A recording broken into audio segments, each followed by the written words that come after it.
Welcome to Pioneer Parent Academy. I'm Laura Howard, Community Schools Coordinator, and today we are sharing with you part one of a two-part series called School Level Transitions. We have with us today all of our administrators from pre-K all the way to high school, and they are here today to share with you about school level transitions. Our guests are Ms. Michelle Puckett, Preschool Director, Dustin Rose, Sulphur Rock Principal, Sonia Gaither, West Principal, Byron Defani, Eagle Mountain Principal, Matt Douglas, Batesville Junior High School Principal, and Stacy Lindsay, High School Principal. Thank you for joining us today, Michelle. My first question is, as children are transitioning from toddler care, or it's their first experience with formal learning environment, what skills can parents expect their preschoolers to focus on? I'm so glad you asked that question.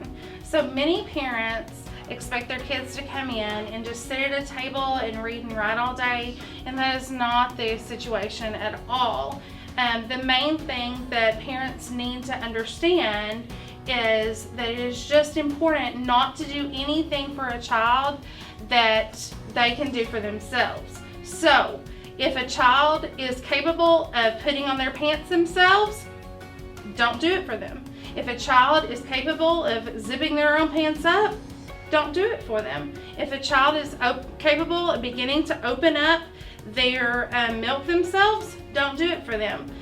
When they learn those skills, when they begin to do those skills, it's the fine motor skills, those gross motor skills, they're learning those skills that become life skills, and it helps them become better students. It helps them begin to adapt to their world, which later prepares them for elementary school and then junior high and high school as well. In Batesville School District, we are always putting our students first and giving them the services that they need. I know some parents may be wondering if preschoolers are eligible for any type of special services such as OT, PT, or speech, and what is the process? Yes, our preschoolers are absolutely eligible for those services. So there's a screening process. All of our ABC children, our Arkansas Better Chance children, are screened at the beginning of the year. And if they meet qualifications, then they go through all the evaluation process. And if they meet the criteria, then they immediately begin those services.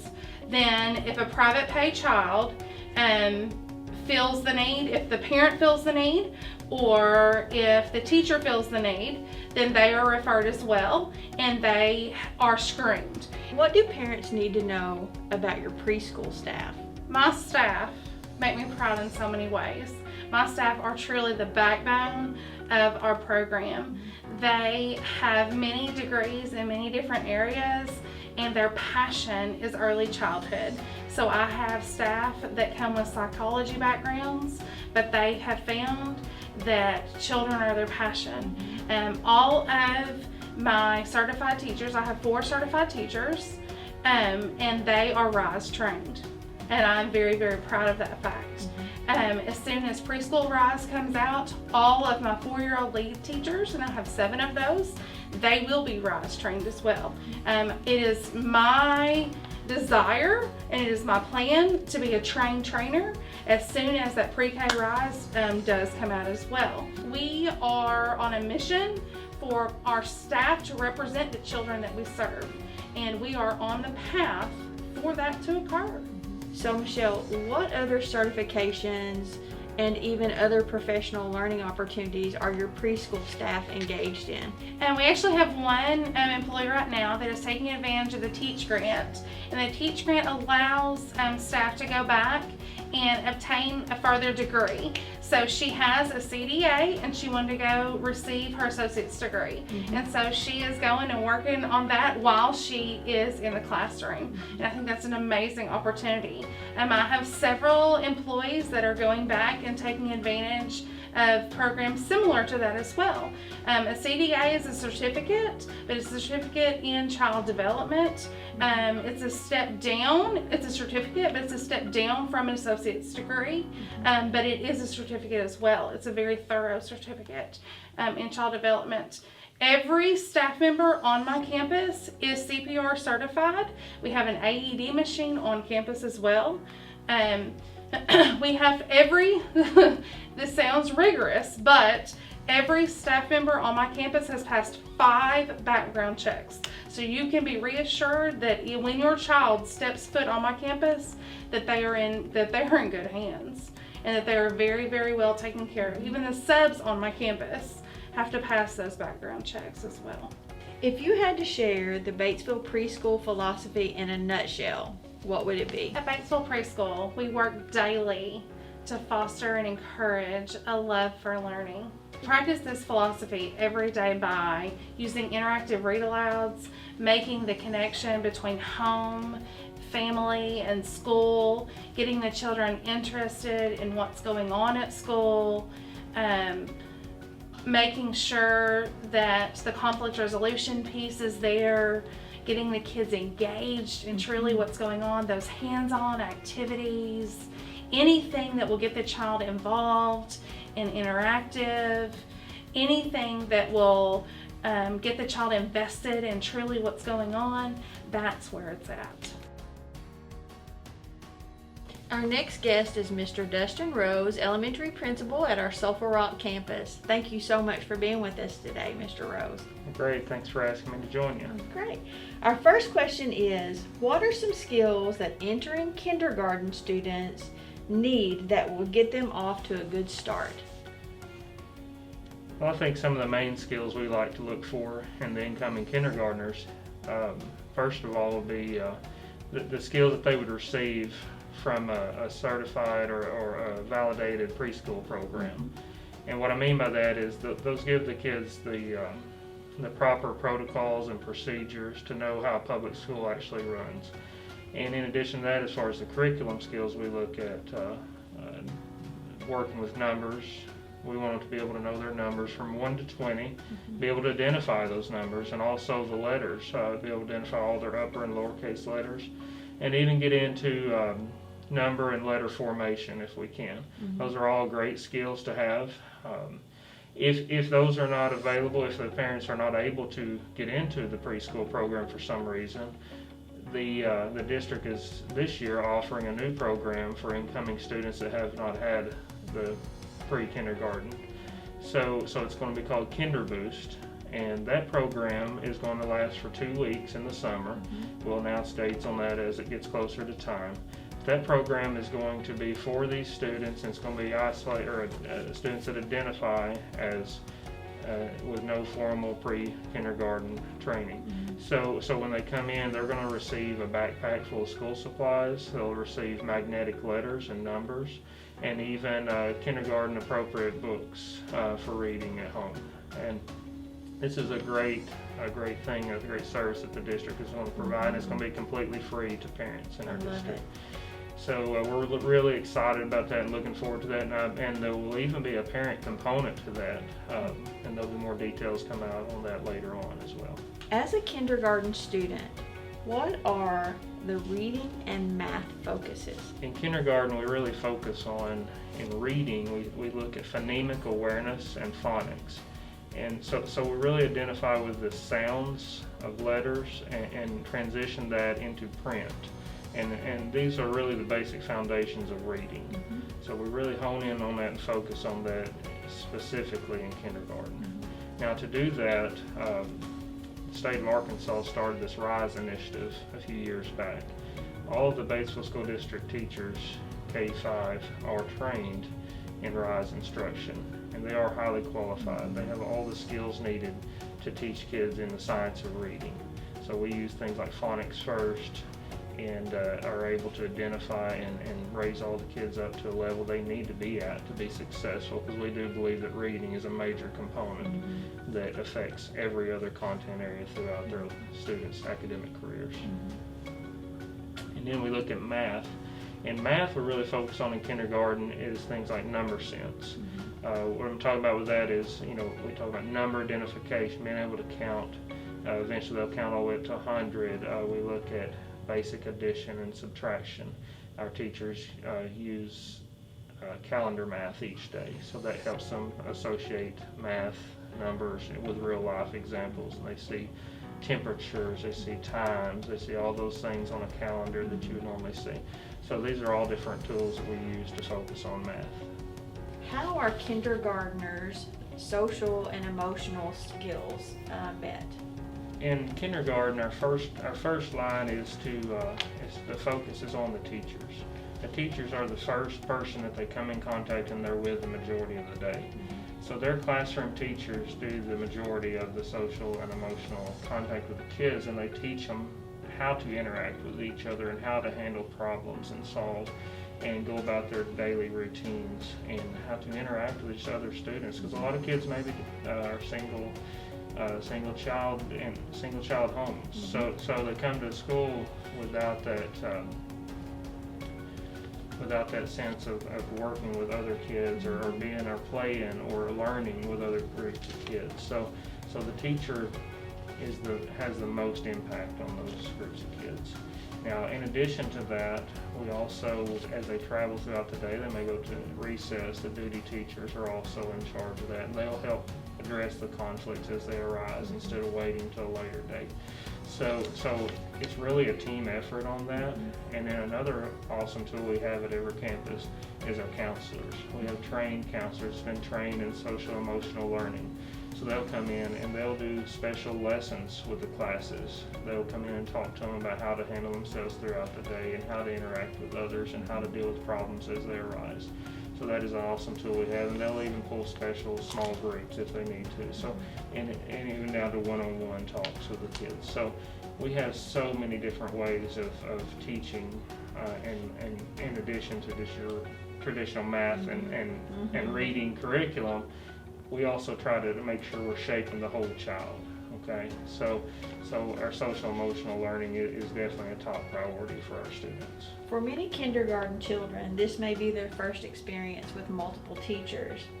What can you tell us about special classes and their teachers? Our special class is offered across all three campuses in the district. Of course, we have the traditional classes that the state asks us to offer. You know, your music, art, physical education, and gifted and talented programs. In addition to that, we also offer STEAM.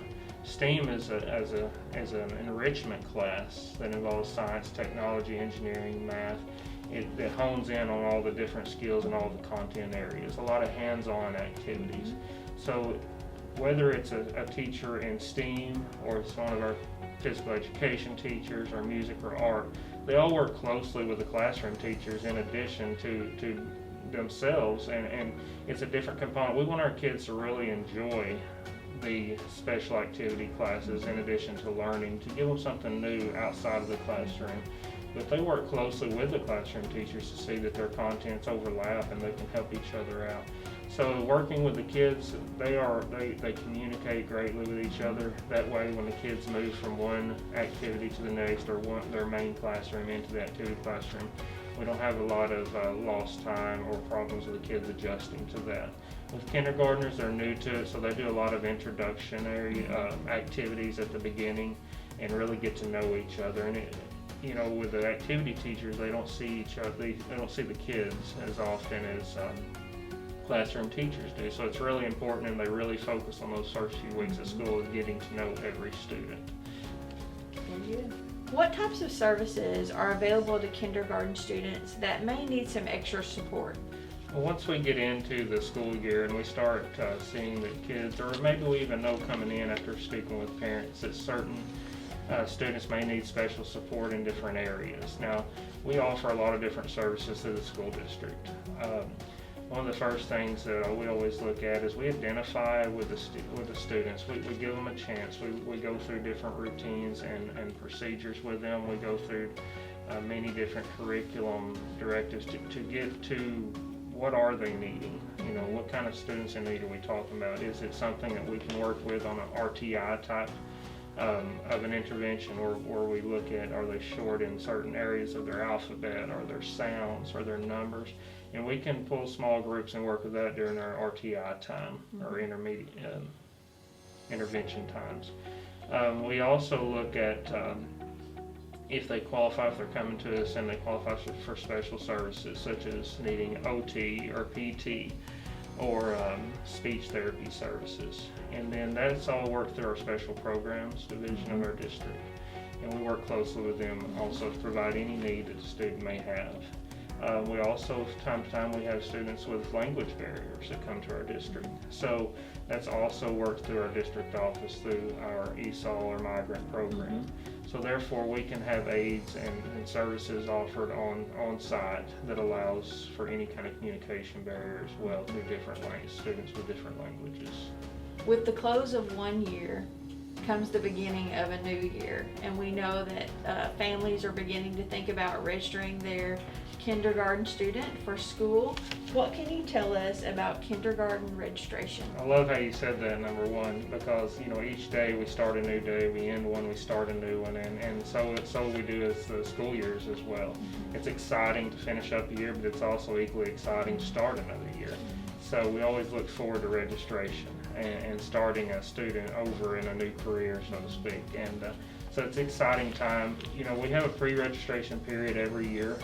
We do that in this early spring. That has concluded for this year. That's typically runs from February to March. So we have a lot of pre-registered students already. And all that is saying, I'm going to come and attend Batesville School District. I've had, we talk about what they've done, maybe if they've had preschool in the district or other places, or if they're homeschooled or whatever that may be. So we get some basic information to let them know they're coming to our district so we can start planning for that. And then once that closes, our actual full registration takes place in July. And this year's registration is going to be from July 12th through the 14th. Now that'll be held at each individual campus. So the one for West Elementary, I believe, is July 12th. For Sulphur Rock Elementary, will be July 13th. And then for Eagle Mountain Elementary, it'll be on July 14th. And at that, they're going to need several things when they come to that, okay? So one thing they're going to need is going to be their birth certificates, their immunization record, social security card, and then a copy of their physical if they have that. If not, they can get that as the summer goes on, but that's really some key things to already have in place to make this as fast and easy as possible for the registration process. And in addition to that, a district always asks for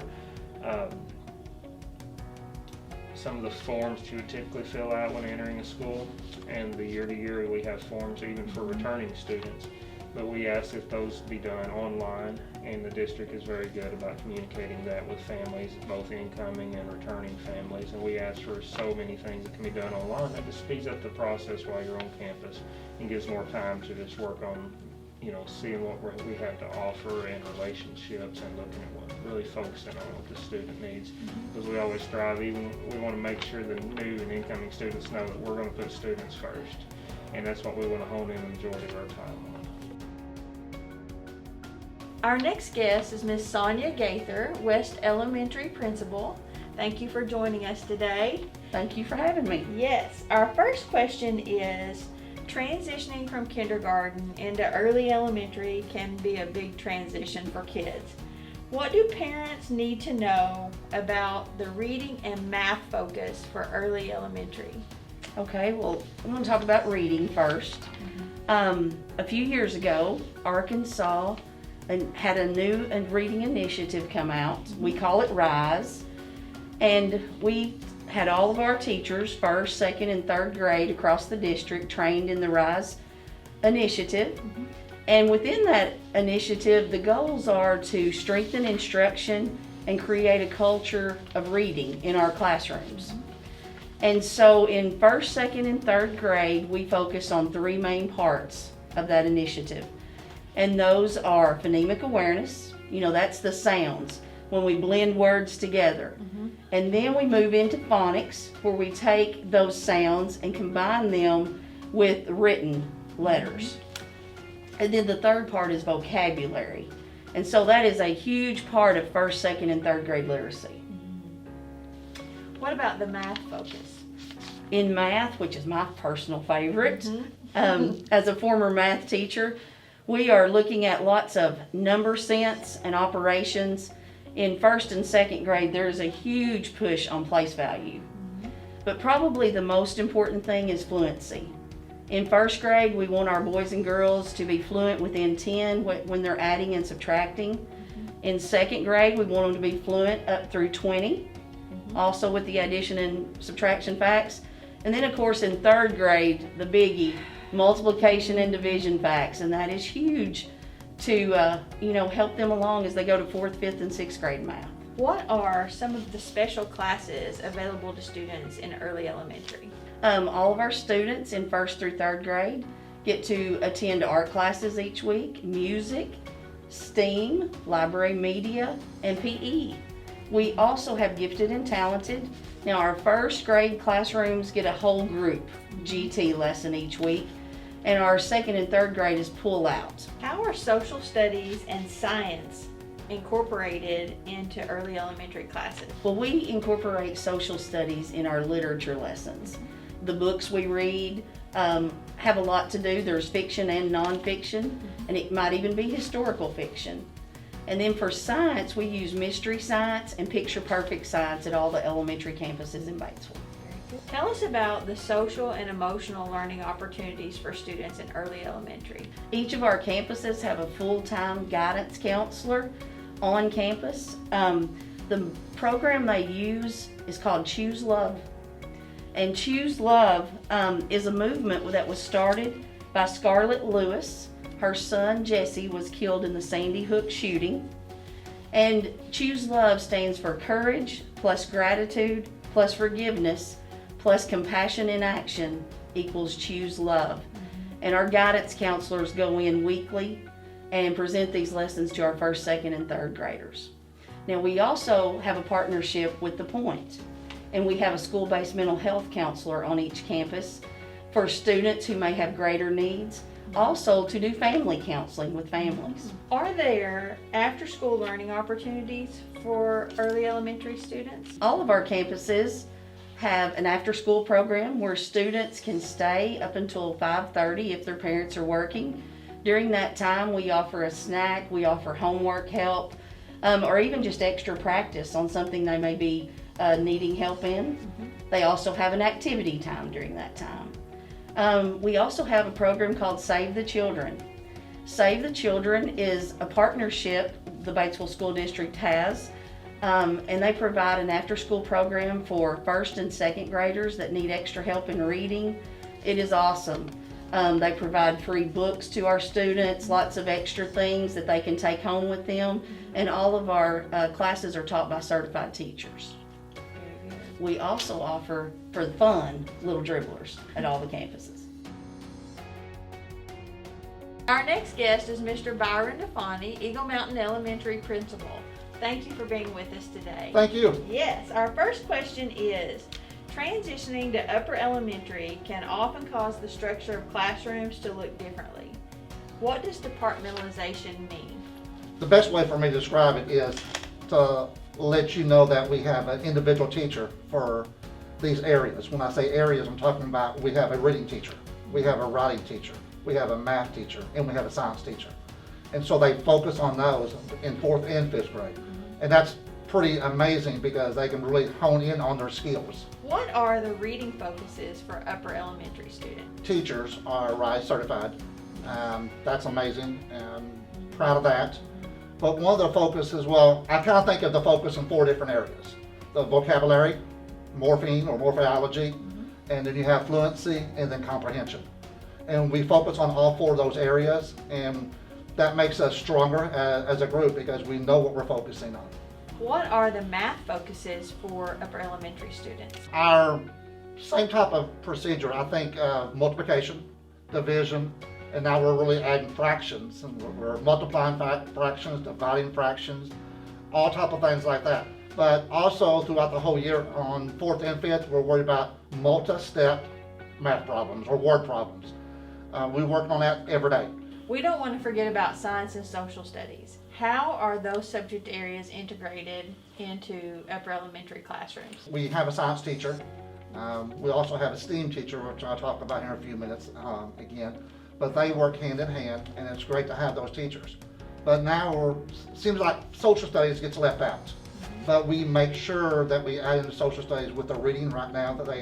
We do a lot of nonfiction text with social studies with reading, and then with like Black History Month, we make sure we add that in there. We do biographies We talk about people like Daisy Bates, and we make sure we incorporate that into our reading, which is really back into our social studies. So we have all those working in together. What are some of the special classes upper elementary students get to be involved in?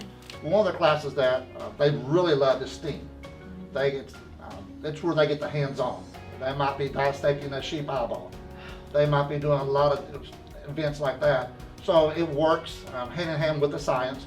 The teacher will work with the science teacher and find out what they're studying, and then they will do the activity in the STEAM class. We also have East. When we talk about East, we have a lot of community involvement with different organizations. We have one with the hospital last year, and we're going to do more of that. And even next year, we've already talked to some different individuals who's going to help us with some of our East projects. And that's where our kids go out into the community, into the leaders of some of these places, and work with them. And so that's pretty neat. And then we have GT. GT is a pull out, and we also have chess involved with that GT. And so we have a lot of those type of activities throughout the school day. And also in our special classes like art, PE, and music, we kind of hone in a little bit more on, let's say, for example, like music. Now we're working on strategies to be able to help them in junior high when they join, the band or the choir. And so we're trying to make sure they understand that process and understand the different musical instruments and different parts. Also with PE, when it's younger, it's almost like a lot of individual sports. Now we're working with team sports. We might be hockey, we might be doing volleyball, we're doing basketball and during PE. So we're doing team sports to work out and start junior high. What do social emotional learning opportunities look like for upper elementary students? First of all, I'd have to think about the teachers themselves. They're trained in that. We have PD in that throughout every year. But then from there, we have counselors. We have 2 counselors on staff, and they help out with any situation. We might text. I can text both my counselors, and immediately one of them will respond. It will be in that classroom helping that child. So I think it's a very benefit to have our counselors. And then from there, we also have school-based mental health in our buildings. They actually set up in the building, have a place for them, and they're in the buildings every day, all day long. As students get older, there are opportunities to get involved in special clubs and after-school programs. Tell us about some of the opportunities available to upper elementary students. Well, first of all, we do have 2 different after-school programs. We have one with Save the Children, and then we have just another generic one type of thing for people who work late. We have that where they can pay per week, and so I think we benefit the parents who do work late, and we help them out. But then from there, we also have archery, which is a phenomenal opportunity for students to be able to perform and practice and learn a lot of skills. But then we also have basketball. All of our campuses have basketball. Now, it looks different in each campus. Some of them might be a little dribblers, some of them might be like a basketball camp, and then some of them might be actually competition. But we have all 3 offered that, and pretty neat. We also have 4-H. It's fun to watch some of those kids outside in the afternoon, and they'll be outside looking at the trees or doing different things around that. And then we also have K-Kids, which is like Hawaiian. Yes. They'll help out with the pancake breakfast. They work on that. They also help with the food drive back in November and December. From there they'll go to actually and divide out the food and work on that. So we have several opportunities on all of our campuses. This concludes part 1 of a 2-part series called School Level Transitions. And as you can tell, transitioning from preschool into elementary school can be a big deal. When you are considering a school for your child, we hope that you'll select Batesville School District. Our school district has highly qualified teachers and offers multiple opportunities for learning, and as always, we put students first.